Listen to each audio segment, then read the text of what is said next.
Hey there guys, welcome back to my channel. Today's video is going to be my hair, skin, and body care empties for the month of May 2021. My bin is looking pretty full.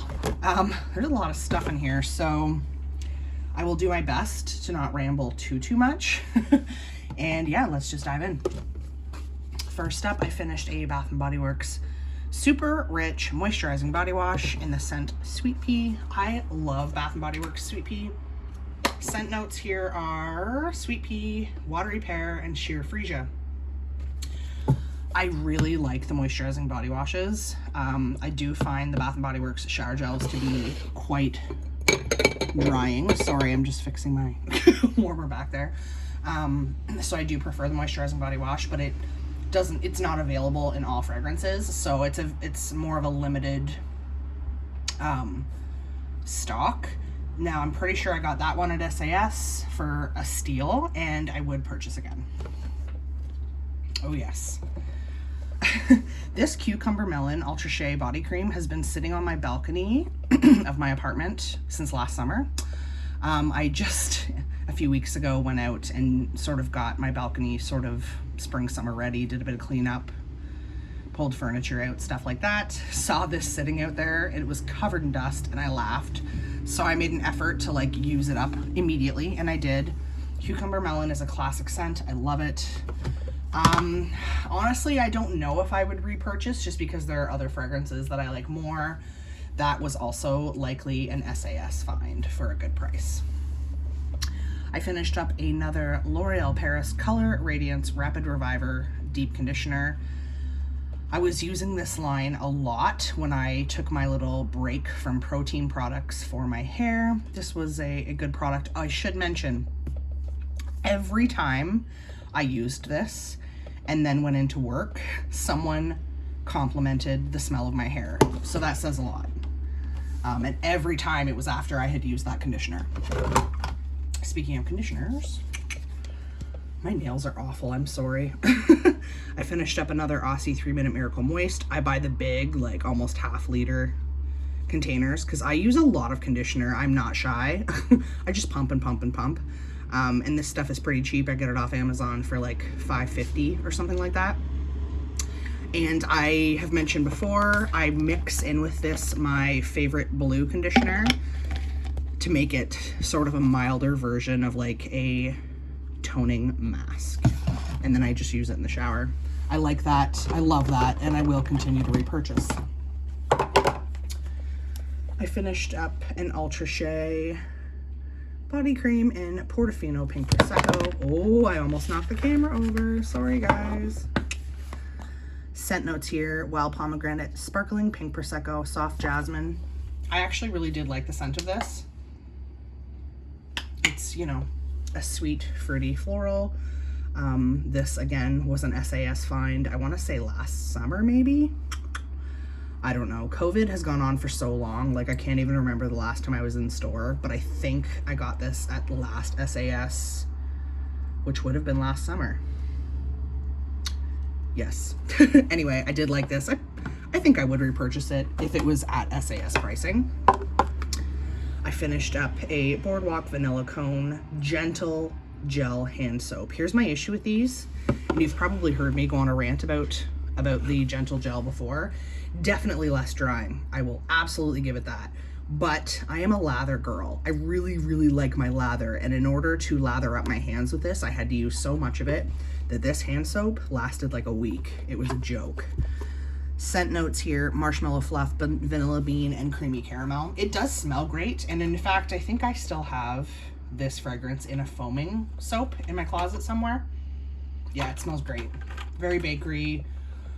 Smells almost like a vanilla sugar cookie or like vanilla ice cream. It's really good. I love the scent, but unfortunately, like I said, I love how less drying those soaps are, but I can't stand how much of it I have to use in order to get a lather, or at least the kind of lather that I like. I finished up another Nanatsu Revive Intense Elixir. This is, you know, another argan oil product, but this I get off Amazon. It's pricey. It is like the most money I've ever spent on a serum. Having said that, I don't know about right now, but they were on sale. I've never seen this on sale before, and it was almost half price, so I got 2 more because I love this product. It says a lot for me to spend as much as I spend on this. It really is great for dehydrated, dry, damaged hair, which is what I have. I would recommend this. And again, I get it off Amazon. I don't even know where else you would get it. I've had this bad boy for a while as well. I actually got this from Old Navy online. So this is the brand, I guess, looks like it's called Revital Holistic Skincare Renew. This is the glycolic acid and kelp exfoliating toner. It's supposed to resurface and smooth. I quite like this. What I started using it for, so for example, I finished this off yesterday because I had been out in the sun and had sunscreen on. And I typically shower, if I've been out in the sun all day, I shower before bed. I didn't want to last night because I knew I was going to be busy this morning and I was going to want to have a shower. So I used this to sort of take the greasiness off of my face before going to bed, especially because I use CPAP. In my sleep. I have sleep apnea, so it's important for me not to have like super greasy skin when I go to sleep and put my mask on, or it won't seal well. So this is great for that. I didn't use it consistently enough to say whether or not it resurfaced and smoothed my skin. I can tell you that when I used it, I would always grab 2 cotton, not cotton rounds because they're squares, but they look like cotton rounds. And then I would pour this onto 2 and then use one for the top half of my face and then one for the bottom half of my face and then kind of my neck. And I will say, once my skin sort of dried from this toner, it did feel great and it did feel smooth. Honestly, I think this is $15. I'm pretty sure the price was actually on it. Yeah, this is $15. But I swear it used to be, when I purchased this, I am positive it was $10 on the website and I got it for 40% off, and that's why I tried it. I would pay that to repurchase it. I did enjoy the product, but I would never, ever, ever spend $15 on that tiny little thing. Just saying. All right, guys, thanks for sticking with me. We're getting somewhere here. Oh, is that it? I hate when I end up leaving products in the bottom of my jar or the bottom of my basket, and then I end up having to wait until the next month to talk about them. Speaking of sunscreen, this is the Kula Mineral Sun Silk Cream Sunscreen. This is actually quite expensive. This obviously is a sample, but this product is quite expensive from Sephora. I hated it, so I'm really glad. This is why I like Ipsy. Speaking of Ipsy, here's my Ipsy bag. Because you get to try really expensive products without the commitment of spending all the money. This is a very expensive sunscreen, and it did not work with my skin type at all. It's SPF 30, full 360-degree spectrum protection. Why didn't I like it? It wouldn't absorb into my skin, and I don't know, again, if it's just my skin type, but I had a white cast so bad every time I used this. I think I got 3 or 4 good uses out of this tiny sample, which is a 1/4 of an ounce. But every time the white cast was so bad that I felt the need to put either foundation on top of it, and I rarely wear makeup these days. It's a lot. That's quite an effort for me. Or I would mix a foundation with a moisturizer and sort of make a tinted moisturizer to go on top of it, because I was so embarrassed at how sick I looked from the white cast from that product. I would not repurchase. I would not purchase in general. You don't see me show makeup on here very often, but I finished up my Marcel. I'm trying not to have shaky hands here so you guys can actually see this. The Fortifying and Lengthening Mascara. I purchased this along with another Marcel mascara on Amazon a couple of years ago. This one, I'll admit it, please don't come at me in the comments, but I do keep mascara for like a year because I rarely wear it. Especially during quarantine and COVID and all of that, I really rarely wear makeup. But I would say normally on average, I put makeup on maybe like twice a month, and now it's more like once a month. So why would I throw away a mascara that I've only used 6, 7, 8, 9, 10 times? Like, that's crazy. So I do keep them for about a year because of that. This was just, it had really started to dry out. It had been drying out for a while. I did not love the wand on this one. I will say that. I preferred my last one, my last Marcel. And the reason that I got the Marcel mascaras was because I have insanely sensitive eyes. I have allergies. I have red eyes, dry eyes, itchy eyes, all of that. And makeup really irritates my eyes. So I'm constantly on the hunt for a really good hypoallergenic mascara. They all say they're hypoallergenic and they all irritate my eyes. I will say the Marcels that I got off Amazon were better. Less irritation, some irritation, but less. Speaking of which, guys, if you know of an amazing mascara that actually is hypoallergenic, can you please link below in the comments for me, or just tell me the name of it? I am not willing to spend a lot because, like I said, I don't wear a lot of makeup. But if you know of anything that's relatively inexpensive that isn't super irritating to the eyes, please let me know, and I would love to try something new. For years I wore L'Oreal Voluminous. I still have some. It's my favorite as far as like formula, but it does irritate my eyes. So I still have a backup of that. That's probably the one I'll use next. But if you know of anything, guys, please let me know. Up next, this was an Amazon sample. You guys saw me, this is the conditioner, but the shampoo that I got the shampoo and the conditioner in the mail from Amazon as samples. Super cool. Don't know why I got them, but thank you, Amazon. I finished the shampoo up months ago, so you've already seen that in an Empties. And this conditioner I just finished. It is the Shea Moisture Coconut Hibiscus Curl and Shine Conditioner with silk protein and neem oil. This was a good conditioner. Very, very, very thick. Very thick. Almost the consistency of, no pun intended, shea butter. And it smells like shea butter. I really did quite like this. And this was quite a good sized sample. It's 91 grams. Like I said, I do use this sort of product very generously, so I probably got 3 or 4 uses out of this. But I did like it. I probably would I didn't purchase this, but I probably would purchase it if the price was right. You guys know I'm pretty cheap for the most part. But if I could find that for a good price at, say, Shoppers or something, I probably would give it a try. All right, guys. My first ordinary Empties. So I think I've mentioned in another video that I have a pretty significant birthday coming up, and I'm feeling pretty old these days. I'm making a very intentional effort this year to really start working on my skincare. I've been wearing eye cream pretty consistently since my mid-30s. But as far as like the rest of my face, I've been very basic. You know, I wash it when I have a shower, maybe put a moisturizer on, maybe put a serum on here or there. But I decided to really give The Ordinary a try, and I made myself a little beginner kit, which included this, which is the Vitamin C Suspension 23% with HA Spheres, which... How embarrassing. Is the HA, is that hyaluronic acid? Oof, not sure. I don't want to give you guys the wrong information.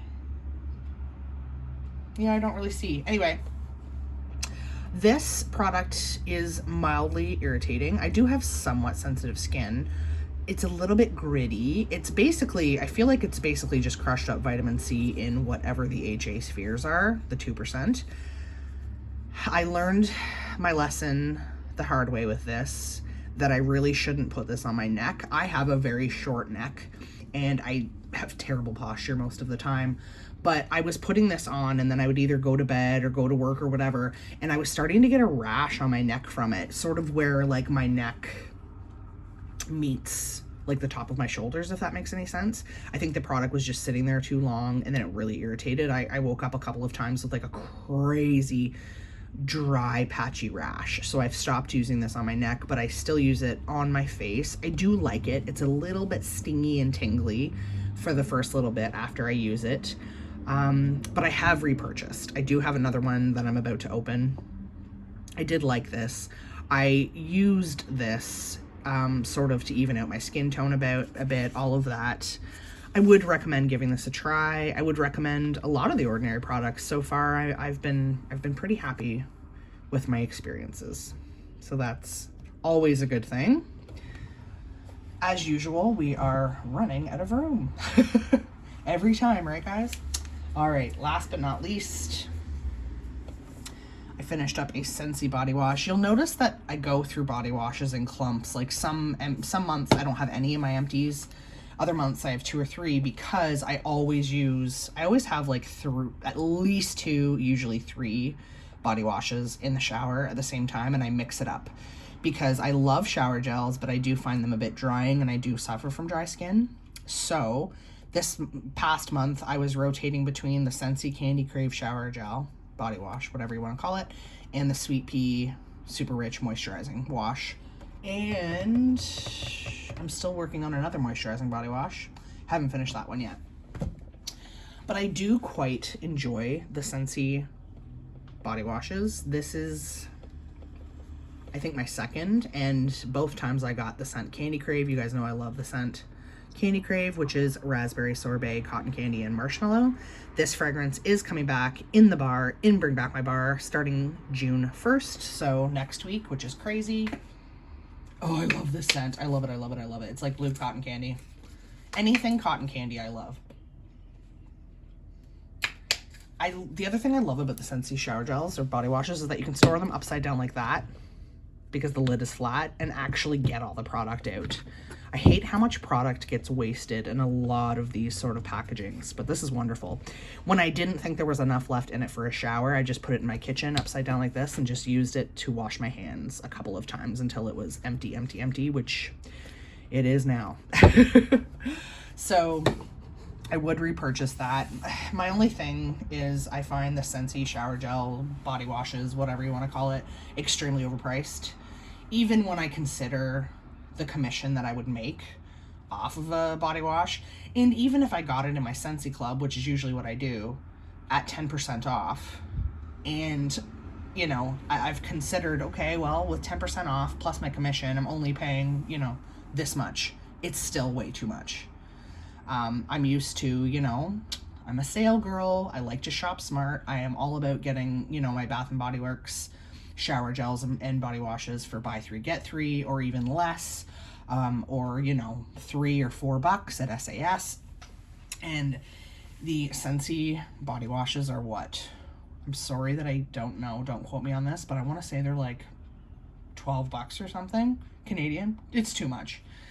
Like I said, I do really like the formulation. It's less for a shower gel, for a gel type product, it is less drying, so I do like it. And obviously I love the fragrances, and it is a bit of a treat, but they're definitely overpriced. Will I repurchase? Yes. Will I ever just use Scentsy body wash exclusively? Hell no, because it's way too expensive, unfortunately. As with most Scentsy products. Yes, the quality is great. Yes, I love the fragrances. Yes, I love Scentsy products, but I also can't afford to just use Scentsy. If I could, I would. I promise you that. So yeah. That was a lot of rambling. My apologies. So that's what I finished up in May 2021. Like I said, this was a bit of a heavier month, so I suspect that my June skin, hair, and body care empties will be a little bit less, but we will see. All right, guys, let me know in the comments below if you've used any of this stuff and what you like. Also, let me know if you have found a really great face sunscreen that doesn't leave a white cast. I have recently started adding retinol to my skincare regime, ordinary retinol. And because I have started using some of those types of products, I really, really, really have to be more serious about using sunscreen. I hate sunscreen, I'll be honest. I hate the feeling of it. I hate the look of it. I hate feeling like I have to wash it off before I can go to bed. Like, I just hate that feeling. But I am really making, like I said, an important effort with skincare, and because I'm using retinol and because I already have so much sun damage at my age, I really want to make a bigger effort to protect my skin and prevent further sun damage. I don't want any more sunspots and all of that. So if you guys know of a great face sunscreen, you know, one that doesn't feel greasy and leave a white cast, please leave a comment below for me. I appreciate you guys. I love, you know, having these conversations with y'all. And yeah, let me know what you guys got through and what you're enjoying and what you didn't enjoy. I really appreciate all of you. Thank you so much for watching. If you like this video, make sure to give it a thumbs up, guys. If you dig this sort of content, make sure that you subscribe to my channel for more, and always hit that notification bell so that you don't miss any upcoming content, guys. All right, the next video you're gonna see from me is going to be my home fragrance empties part 2 for the month of May. And I'm still waiting on my Scentsy Club haul that is all for me. But when I get it, y'all will see it. All right, guys, until next time, I hope you all have a wonderfully scented day. Bye, y'all.